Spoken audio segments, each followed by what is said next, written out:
Hello friends, welcome to doctor Phoebe. അപ്പം ഇന്നത്തെ ഒരു വീഡിയോ എന്ന് പറഞ്ഞു കഴിഞ്ഞാൽ ഇന്ന് ഞാൻ നമ്മുടെ ആർസിന് വേണ്ടിയിട്ട് കുറച്ച് ആക്സസറീസ് ഒക്കെ മേടിച്ചിട്ടുണ്ട്. അതിൽ ഒന്നാമത്തെയാണ് BSDDP എന്ന് പറയുന്ന ബ്രാൻഡിൻ്റെ ഒരു മൊബൈൽ ഹോൾഡർ. അത്യാവശ്യം നല്ല ക്വാളിറ്റിയും കാര്യങ്ങളൊക്കെ ഉണ്ട്. ഏകദേശം മാർക്കറ്റിൽ ഒരു 800 റുപ്പീസ് ഇതിൻ്റെ പ്രൈസ് വരുന്നുള്ളൂ. ഈ ഒരു ബ്രാൻഡിൻ്റെ പല സാധനങ്ങളും ഞാൻ നേരത്തെ യൂസ് ചെയ്തിട്ടുണ്ട്. ഇതൊരു ബ്രാൻഡ് പ്രൊമോഷൻ ഒന്നും അല്ല. ഒരു ലോ ബഡ്ജറ്റിൽ ഒരു മീഡിയം ക്വാളിറ്റി പ്രൊഡക്ട്സ് നമുക്ക് ചൂസ് ചെയ്യുമ്പോൾ അതിനുവേണ്ടി നമ്മൾ നോക്കി വെക്കുന്ന ഒരു ബ്രാൻഡ്, ആ ഒരു റെഫറൻസിന് വേണ്ടിയിട്ട് ബ്രാൻഡിന്റെ പേര് പറഞ്ഞതേ ഉള്ളൂ. പിന്നെ നിങ്ങൾക്ക് ഇഷ്ടമുള്ള വേറെ ഏതെങ്കിലും ബ്രാൻഡ്സ് ഉണ്ടെങ്കിൽ അതാണെങ്കിൽ അങ്ങനെ മേടിക്കും. അപ്പം ഞാൻ ആ ഒരു ബ്രാൻഡിന്റെ ഒരു അത്യാവശ്യം നല്ല കാണാനൊക്കെ ഇച്ചിരി ബ്യൂട്ടിഫുൾ ആയിട്ടുള്ള കുറച്ച് ക്വാളിറ്റി തോന്നിക്കുന്ന ഒരു സ്റ്റാൻഡ് വാങ്ങിയിട്ടുണ്ട്. അപ്പോൾ അത് ഫിറ്റ് ചെയ്യുന്നത് അത് കുറച്ച് ചടങ്ങാണ് ഫിറ്റ് ചെയ്യുന്നതെന്ന് വെച്ച് കഴിഞ്ഞാൽ, കാരണം വെച്ച് കഴിഞ്ഞാൽ അതിൻ്റെ ആ ഒരു ബോൾ പോണിരിക്കുന്ന ഒരു ഐറ്റം ഉണ്ട്. അതിനകത്തോട്ട് ആണ് നമ്മുടെ ഈ ഒരു മൊബൈൽ വെക്കുന്ന ഹോൾഡർ ഇങ്ങനെ പുഷ് ചെയ്തിട്ട് അതിങ്ങനെ റൊട്ടേറ്റ് ചെയ്യണം. അപ്പം ആ ഒരു ഹോൾഡർ വെക്കുന്ന ഒരു സംഭവം എന്ന് വെച്ച് കഴിഞ്ഞാൽ കുറച്ച് ടാസ്ക്കാണ് RSൽ.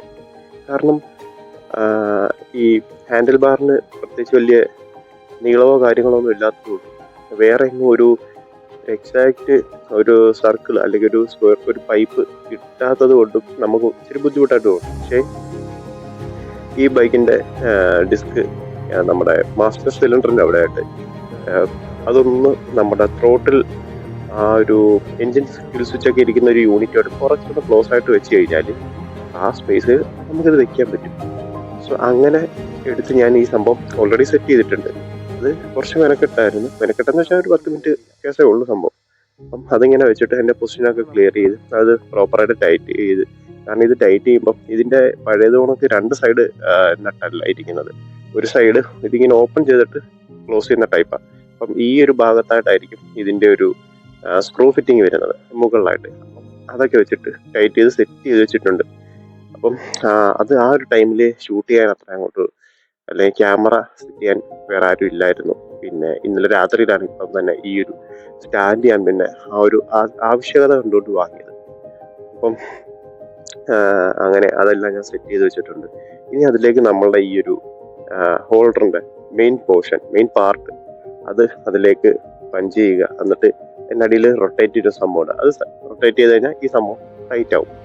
പിന്നെ ഞാൻ വാങ്ങിയൊരു കാര്യം എന്ന് വെച്ച് കഴിഞ്ഞാൽ അത് ശരിക്കും ഒരു ലുക്ക് വൈസ് ഒരു ബ്യൂട്ടിഫുൾ ആയിട്ട് ഇരിക്കാൻ വേണ്ടിയിട്ട് മാത്രം വാങ്ങിയാണ്. അത് ഒരു എന്താണെന്ന് വെച്ച് കഴിഞ്ഞാൽ ഒരു വിങ്സ് ആണ്, ഒരു ചെറിയൊരു വിങ്സ്. നമ്മുടെ ഡുക്കാറ്റി പാനികാല ഇൻസ്പയർഡ് വിങ്സ് എന്നും പറഞ്ഞിട്ട് വന്നേക്കുന്ന ഒരു ബോക്സ് ഉണ്ട്. അതിന്റെ ബ്രാൻഡ് എനിക്കറിയില്ല, ഞാൻ ഇത് മാത്രമേ വാങ്ങിച്ചു നോക്കിയുള്ളൂ. അപ്പം ഡുക്കാറ്റി എന്നൊക്കെ പറഞ്ഞാൽ ഓരോരുത്തരുടെ സ്വപ്നമാണല്ലോ. അതിന്റെ പേരുള്ള എന്തെങ്കിലും ഒരു സാധനം വണ്ടിയിൽ കണ്ടോട്ടെ എന്ന് കരുതി വാങ്ങിയൊരു ഐറ്റമാണ്. അങ്ങനെ അത് വാങ്ങിയിട്ടുണ്ട്. അത് നമുക്ക് ബൈക്കിന്റെ ഈ ഒരു അവിടെ ഒരു ഡമ്മി ഗ്രിൽ പോർഷൻ ഉണ്ട്. അപ്പം ആ ഒരു സംഭവത്തിൽ സെറ്റ് ചെയ്യണം. സെറ്റ് ചെയ്യുമ്പോൾ പക്ഷെ ഞാൻ മാക്സിമം ഒരു അതിൻ്റെ ഒരു എയറോഡൈനാമിക്സ് നോക്കിയിട്ട് അതിൻ്റെ ഈ വിങ്സ് സെറ്റ് ചെയ്യുന്നതെന്ന് വെച്ച് കഴിഞ്ഞാൽ അത് ഒരു ഡൗൺ ഫോഴ്സ് കിട്ടാൻ വേണ്ടിയിട്ടാണ്. നമ്മളിപ്പോൾ ഒരു 100 km/h വരുവാണെങ്കിൽ മേ ബി ഒരു 5 kg അല്ലെങ്കിൽ ഒരു 10 kg ഡൗൺ ഫോഴ്സ് ഫ്രണ്ടിൽ കിട്ടാൻ വേണ്ടിയിട്ട് വയ്ക്കുന്ന ഒരു ഐറ്റമാണ് ഈ വിങ്സ് എന്ന് പറയുന്നത്. വിങ്ലെറ്റ് അല്ല, വിങ്സ്. അത് കിറ്റിന്റെ 2 സൈഡിലായിട്ട് വയ്ക്കാൻ. അപ്പം ഇതാണ് അതിന്റെ പർപ്പസ് എന്ന് പറയുന്നത്. നമ്മളെ ലേറ്റസ്റ്റ് ആയിട്ട് ബ്രാൻഡ് പ്രൊവൈഡ് ചെയ്തിട്ടുള്ളത് എനിക്ക് തോന്നുന്നു അപ്പാച്ചെ RR310 അവർ പ്രൊവൈഡ് ചെയ്തിട്ടുണ്ട്. അത് എയറോഡൈനാമിക്സ് നോക്കിയിട്ട് ചെയ്തതാണ്. ഇത് നമ്മളുടെ സ്വന്തം എയറോഡൈനാമിക്സ് ടെസ്റ്റിങ്ങിലൂടെ വെക്കുന്നതാണ്. അപ്പം അതിനൊരു 3mm ഒരു ടേപ്പ് അതിനകത്ത് അവർ പ്രൊവൈഡ് ചെയ്തിട്ടുണ്ട്. അതായത് അത് വെച്ച് ഒട്ടിക്കുക, അത് ജസ്റ്റ് ലുക്കിന് വേണ്ടി മാത്രമാണ്. പിന്നെ നമുക്ക് സ്ക്രൂ ചെയ്ത് വൃത്തിയായിട്ട് വെച്ച് കഴിഞ്ഞാൽ അത് എന്നേക്കുമായിട്ട് അവിടെ ഫിക്സഡ് ആയിട്ടിരിക്കും. പിന്നെ ഞാൻ മേടിച്ചൊരു സംഭവം എന്ന് വെച്ച് കഴിഞ്ഞാൽ JB റേസിങ്ങിന്റെ ഏകദേശം 1500 റുപ്പീസോളം വില വരുന്ന ഒരു പാഡക് സ്റ്റാൻഡ്. വാഷിങ്ങിന്, ചെയിൻ ലൂബിങ്ങിന്, ചെയിൻ ടൈറ്റിങ്ങിന് ഇതിനൊക്കെ വേണ്ടിയിട്ട് നല്ല വൃത്തിയായിട്ട് സ്റ്റേബിൾ ആയിട്ടിരിക്കുന്ന ഒരു സ്റ്റാൻഡാണ് JB റേസിങ്ങിന്റെ.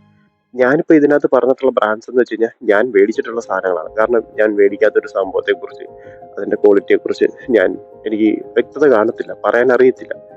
ഇതിന്റെ പാഡക് സ്റ്റാൻഡ് എന്ന് പറഞ്ഞു കഴിഞ്ഞാൽ ഓക്കെ ഫീലിംഗ് ആണ്, പക്കയല്ല. ഇപ്പം GT ഒക്കെ വെക്കുന്നതാണെന്നുണ്ടെങ്കിൽ ഓക്കെ, നമുക്ക് പക്കയായിട്ട് നല്ല സ്റ്റേബിൾ ആയിട്ട് അങ്ങ് ഇരുന്നോളും. ഇതിന് സ്റ്റെബിലിറ്റി ഇല്ല എന്നല്ല, ഉണ്ട്. വണ്ടി കഴുകാനും അതുകൊണ്ട് തന്നെ വണ്ടി ചെയിൻ വാഷ് ചെയ്യാനും അതുകൊണ്ട് അത് ക്ലീൻ ചെയ്യാനും ഒക്കെ ഓക്കെയാണ്. പക്ഷേ ഒരു കരുതലില്ലാതെ കയറി ബാക്ക് സ്ലാക്ക്, അതായത് ചെയിൻ സ്ലാക്ക് അഡ്ജസ്റ്റ് ചെയ്യാൻ നേരത്ത് നമ്മൾ സ്പാനർ വെച്ചൊരു പിടി പിടിച്ചു കഴിഞ്ഞാൽ ഈ സംഭവം സ്ലിപ്പ് ചെയ്യുന്ന ടൈപ്പാണ്. ഈ ബൈക്ക് ചിലപ്പോൾ ഒക്കെ ഞാൻ തെള്ളുമ്പം ഇങ്ങോട്ട് വലിച്ചു കഴിഞ്ഞാൽ ഇറങ്ങി വരുന്നുണ്ട്. കാരണം അവിടുത്തെ ഒരു മെറ്റീരിയൽ ഭയങ്കര എന്താ പറയാ, ഒരു സ്ലിപ്പി ടൈപ്പ് മെറ്റീരിയൽ അവർ യൂസ് ചെയ്തേക്കുന്നത്. പ്ലാസ്റ്റിക് തന്നെയാണ്, പക്ഷേ അത് പെട്ടെന്ന് സ്ലിപ്പായിട്ട് ബൈക്ക് ഇങ്ങ് ഉള്ളിലേക്ക് വരും. ഇറങ്ങി പോകത്തെയോ ചാടി പോകത്തെയോ വള്ളി പോകത്തോ അങ്ങനെയൊന്നുമില്ല.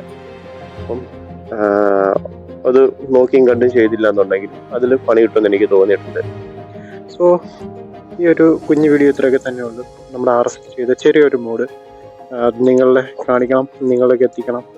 പിന്നെ അതുമായിട്ട് റിലേറ്റ് ചെയ്തിട്ടുള്ള ചെറിയ ഇൻഫർമേഷൻ ആണെങ്കിലും നിങ്ങളെ അറിയിക്കണം എന്നുള്ളൊരു ഉദ്ദേശത്തിൽ ചെയ്തൊരു വീഡിയോ ആണ്. സോ ഈ ഒരു വീഡിയോ നിങ്ങൾക്ക് എല്ലാവർക്കും ഇഷ്ടപ്പെടുമെന്ന് പ്രതീക്ഷിക്കുന്നു, ഉപകാരപ്പെടുമെന്ന് പ്രതീക്ഷിക്കുന്നു. ഇഷ്ടപ്പെടുകയാണെന്നുണ്ടെങ്കിൽ ലൈക്ക് ചെയ്യുക, സപ്പോർട്ട് ചെയ്യുക. സോ അടുത്തൊരു ബൈക്കിൻ്റെ കാര്യങ്ങളോ അല്ലെങ്കിൽ യാത്രകളോ ആയിട്ടോ വരുന്നതുവരേക്കും take care, stay safe, by.